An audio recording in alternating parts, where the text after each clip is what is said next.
एक रात मौलाना जलालुद्दीन रूमी ने अपने उस्ताद हजरत शम्स दीन तब्रेज़ी को अपने घर दावत दी।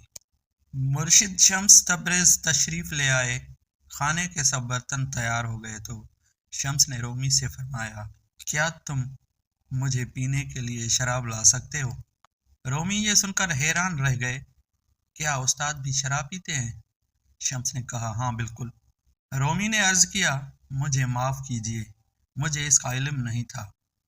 शम्स ने फरमाया, अब जान गए हो तो लिहाजा शराब ला दो। रोमी बोले, इस वक्त रात गए कहाँ से लाऊं? शम्स ने कहा, अपने किसी खादिम को भेज दो। रोमी ने कहा, मेरे नौकरों के सामने मेरी इज्जत खत्म हो जाएगी। शम्स ने कहा, फिर खुद ही जाकर ले आओ।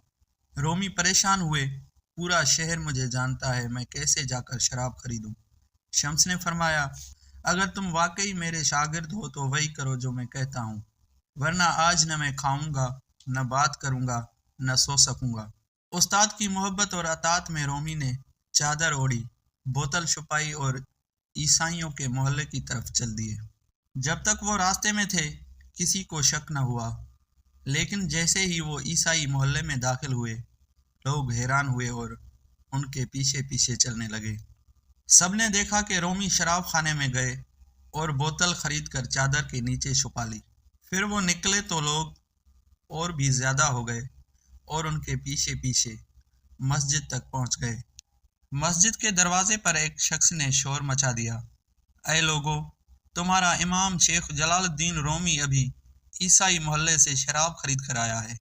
ये कहकर उसने रोमी की चादर हटा दी और बोतल सबके सामने आ गई। हुजूम ने गुस्से में आकर रोमी के मुंह पर थूका, उन्हें मारा, यहाँ तक कि उनकी पगड़ी भी गिर गई। रोमी खामोश रहे, उन्होंने अपनी सफाई पेश नहीं की। लोग और भी यकीन कर बैठे कि वो धोखा खा गए हैं। उन्होंने रोमी को बुरी तरह मारा और कुछ ने तो कत्ल करने का भी इरादा किया। उसी वक्त शम्स तब्रेज़ी की आवाज़ बुलंद हुई, ऐ बेशरम लोगो, तुमने एक आलिम और फिकिया पर शराब नोशी का इल्ज़ाम लगा दिया। जान लो कि उस बोतल में शराब नहीं बल्कि सुरखा है। एक शख्स बोला, मैंने अपने आंखों से देखा कि वो शराब खाने से बोतल लाए हैं। शम्स ने बोतल खोली और कुछ कतरे लोगों के हाथ पर डाले ताकि वो सूंघ सकें। सब हैरान रह गए कि वाकई ये तो सुरखा है। असल बात ये थी कि शम्स पहले ही से शराब खाने गए थे और दुकानदार को कह दिया था कि अगर रोमी बोतल लेने आए तो उन्हें शराब के बजाय सुरखा दिया जाए। अब लोग अपने सर पीटने लगे और शर्मिंदगी के मारे रोमी के कदमों में गिर गए। सबने माफ़ी मांगी और उनके हाथ चूमे, फिर आहिस्ता आहिस्ता मुंतशिर हो गए। रोमी ने शम्स से अर्ज किया, आज आपने मुझे कितनी बड़ी आजमाइश में डाल दिया, यहाँ तक कि मेरी इज्जत और वक़ार मेरे मुरीदों के सामने खाक में मिल गए। उस सब का क्या मतलब था?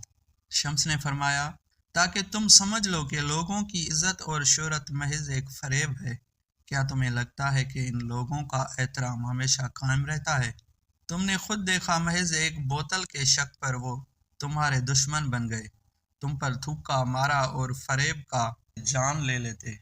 यही वो इज्जत है जिस पर तुम नाज़ा थे, जो एक पल में ख़त्म हो गई। आज के बाद लोगों की इज्जत पर भरोसा न करना। असल इज्जत सिर्फ अल्लाह के पास है, जो वक्त के साथ न बदलती और न मिटती है। वही बेहतर जानता है कि कौन वाकई बाइज्जत है और कौन झूठी इज्जत का तलबगार। लिहाजा आइंदा अपनी नज़र सिर्फ अल्लाह पर रखो। ये वाक़या दरअसल हमें ये सबक देता है कि दुनिया की इज्जत और लोगों की राय लम्हों में बदल जाती है। असल इज्जत वो है जो अल्लाह ताला के नज़दीक हो।